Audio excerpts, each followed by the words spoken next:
இவ்வளவு காட்டுத்தலை கொண்டாரு ஆத்தா. என்னென்ன தலை இருக்கு அதுல இருக்கு? என்ன நம்ம திங்கிற தலை ஊரை கொண்டாந்து உரல்ல ஓட்டி இடிச்சு ஒரு குண்டா சாறு எடுத்துரும். நறுக்கரை போய் புள்ளச்சாலை ஊரை வாங்கிட்டு நறுக்கற வேண்டியா? அவனு வைத்தியரா ஒரு காலத்துல கரையில புள்ளச்சாலை வச்சிருப்பாங்க மின்னியெல்லாம். ஓ சரி, அவன் தான் மூலிகையில கொண்டு மலையில கொண்டு வருவான்.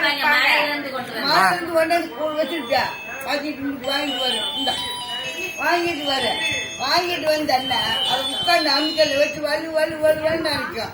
ஒரு கொத்தமல்லி ஒரு மிளகெல்லாம் 2 வைக்கும். வச்சு பிள்ளை வச்சு இவ்வளவு அரைச்சி எடுத்து உருட்டி வலுன்னு அரைச்ச உருட்டி 30 நாளைக்கு குழந்தை விறந்தோன்னா எண்ணெய் விளக்கணும் இல்லை வெடியா 2 ஒவ்வொரு தலை காரை பிரண்டை அது இது தலை ஆட்டாது கோவத்தலை இதெல்லாம் 30 நாளைக்கு காய்ச்சி ஊற்றி எண்ணெய் ஒவ்வொரு சங்கு ஊற்றி கண்ணுக்கெல்லாம் ஊற்றி தொலைல் போட்டுட்டு கொண்டு போய் டப்பால் ஓட்டிட்டு சில்வர் குண்டாவில் பிக்க குண்டாவில் அந்த தலையும் ஒன்றா போட்டு 30 தலையும் போட்டு அரைச்சி இவ்வளவு வருஷம் வெள்ளமா இவ்வளவு இடத்துல ஒரு காய வச்சிருக்கு எவ்வளோ வந்துட்டியா எத்தனை பேர் வந்து பிள்ளைகளுக்கு வகுத்து போதுங்கிட்டு வகுத்து போதுங்க ஒரு சுத்து ஒரே சுத்தத்தை உரசு 2 சுத்து உரச்சி சாதிக்காய் இன்னும் மாசக்காய் மான் கொம்பு உரச்சி இவங்களுக்கெல்லாம் எவ்வளவு மான் கொம்பு ஊற்றிருக்கிற இவ்வளவு நேரம் ஊற்றிருக்கோம். ஒரு வருஷம் மான் 6 சாதிக்காய் ஊற்றினா ஆன பலனாமா 10 சாதிக்காய் ஓட ஊற்றிட்டோம். தூங்கி ஆரோக்கியமா தண்ணி 2 வடை 4 மணிக்கு 2 வடை தண்ணி விளாவி மேல் கூட்டி இந்த செலவு அரைச்சி ஊற்றினா அது தூங்கு வெடியா. குழந்தை பிறந்தவரை குழந்தை பிறக்கிறதுக்கு முன்னாடியா பிறந்த இந்த பிள்ளைகளுக்கு ஊத்துறது அதெல்லாம் இதெல்லாம் இன்னைக்கு ஆஸ்பத்திரி செய்யவே கூடாதுன்னு சொல்லுங்க. முதல்ல இப்ப சொல்றீங்க உங்க வைத்தியமெல்லாம் அங்கிட்டு விடு. குழந்தை வந்து சீனி தண்ணி ஊத்துல 100 வருஷம் ஆக வரைக்கும் சளி பிடிச்சிக்கிட்டே இருக்கு. சரி, சீனி தண்ணி ஊத்துறதுனால சீனி தண்ணி கலக்கி ஊத்துறாங்கல்ல அந்த சளி பிடிச்சிருமா. அது வந்து அத்தனை வைத்தியம் பார்த்துக்கல. ஆமா, விளக்கண்ணி உடனே குழந்தை வந்து விளக்கண்ணி ஊற்றிடும். ஊற்றி காட்டு எடுத்து தண்ணி ஊற்றுனது காட்டு போய் பூரா எடுத்துடும். சுட்டு வரல விட்டு எடுத்துட்டு தண்ணி ஊற்றி தாய்ப்பாட்டு ஒரு சங்கு விளக்கன்னு அளவா சிறுக்கு காய வச்சு தொலை ஊற்றி படுத்துச்சு. எல்லாருக்கும் 30 நாளைக்கு உங்களுக்கு அந்த காசு சொல்லுவாங்க. எங்களுக்கெல்லாம் 3 நாள்லயே போயிடும்.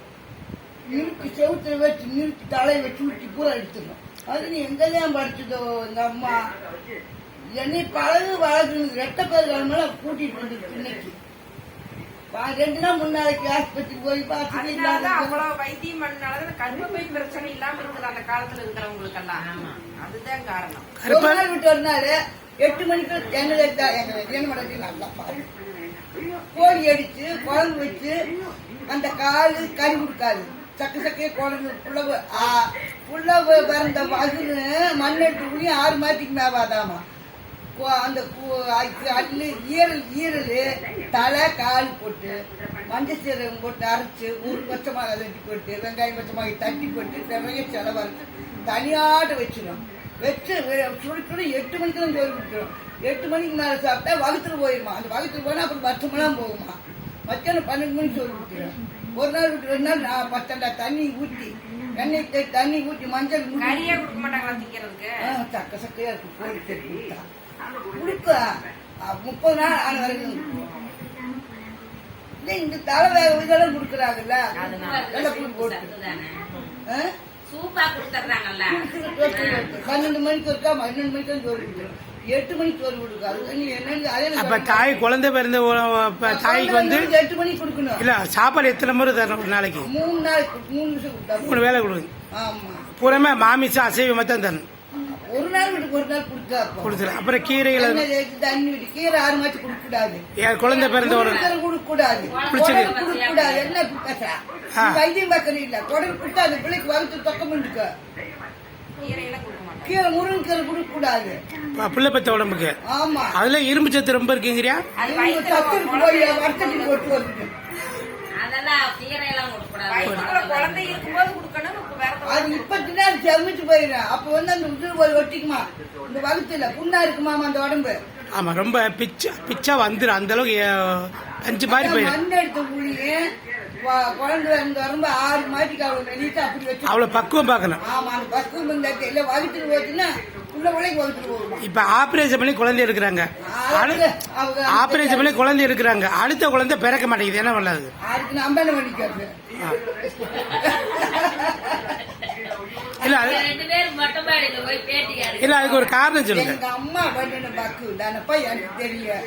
நான் ஆஸ்பத்திரி உங்க அம்மாவோட திண்ணையில எத்தனை குழந்தை பிறந்திருக்கான்?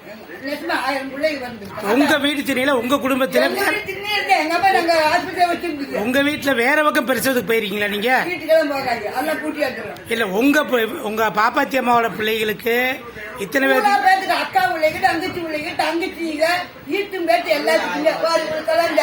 இதெல்லாம் அதுதான் பாக்க. ஆமா, அது என்ன படிச்சிருக்கு? பட்ட படிப்பு என்ன படிச்சு? டாக்டர் பட்ட படிப்பு, ஆறாவது படிப்பு, ஒண்ணுமே இல்ல. குருவிட்டு வேலை வளர்ச்சாமா. அப்புறம் படிக்காம வைத்தியம் கழிச்சு போட்டு அரிசி இருக்கு, கல்வி வச்சு தோட்ட கழிச்சு போட்டு அரிசி இருக்குங்க. அந்த அரிசியுமே அந்த கல்வி படிக்காத அந்த தோட்டத்துல அரிசி அப்படி மறுக்கி எடுக்கணுமாமா. ஆமா அரிக்கும் போது இங்க பாரு. அதனால படிப்புக்கும் பிரசவம் சம்பந்தம் இருக்கா? பழக்கம் ஒரு நாட்டை மாட்டு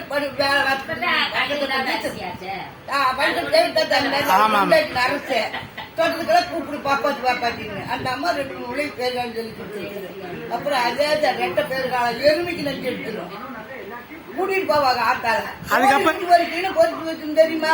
இப்படின்னு பொச்சு விட்டு பொழுதா வரைக்கும் மத்தியான வரைக்கும் உதாண்டா அழுங்காம பொச்சு விட்டு கொஞ்சம் வெளியே எடுத்து போட்டு அது இப்படி போட்டு வான்பொழியில அப்படியே தான் பொச்சு விட்டு கொஞ்சம் வெளியே எடுத்துறேன். ஆடு மாடுக்கு பிரச்சனை பார்த்திருக்கா? ஆடு மாடுக்கு தான் நஞ்சு எடுத்துட்டு வர, கண்டுபிடி எடுத்துட்டு வர, காலையும் கையும் கட்டி போட்டு எடுத்துட்டு வந்துடும். அந்த கிராமம் அந்த அருமையான வேலை நீங்க யாரும் செய்யவே பழகவே இல்லை. என்னை பழகு மஞ்சள் காமாலைக்கு மருந்து கொடுக்க நீங்கெல்லாம் பிரசவம் பார்த்து அது MBBS படிச்சிருக்கா? என்ன செய்ய அப்படியே அந்த வைத்தியம் அந்த காலத்துல எந்த MP பிக்க போய் அழுதாங்க, குழந்தைங்க வந்து அழுவாங்க. இப்ப இவங்க ஏத்துக்க மாட்டேங்கிறாங்க. என்ன பண்றது? அவங்க கேட்டு போயிட்டு அது அதிகப்படுத்த படிப்பு இந்த காலத்துல. அதனால நடக்க தப்பு என்ன? படிப்பு புரிதல வாடானுங்க பிறகு அதிகப்படுத்த படிப்பு, பேருக்கு பிறகு அதிகப்படுத்த. சரி, இப்ப குழந்தை பிறகு இவ்வளவு ஆஸ்பத்திரி வச்சிருக்காங்களே அதை பத்தி என்ன? அவனுக்கு பணம் கொடுக்கறதுக்காக வச்சிருக்காங்க, அவங்க தர்மத்துக்காக வச்சிருக்காங்க.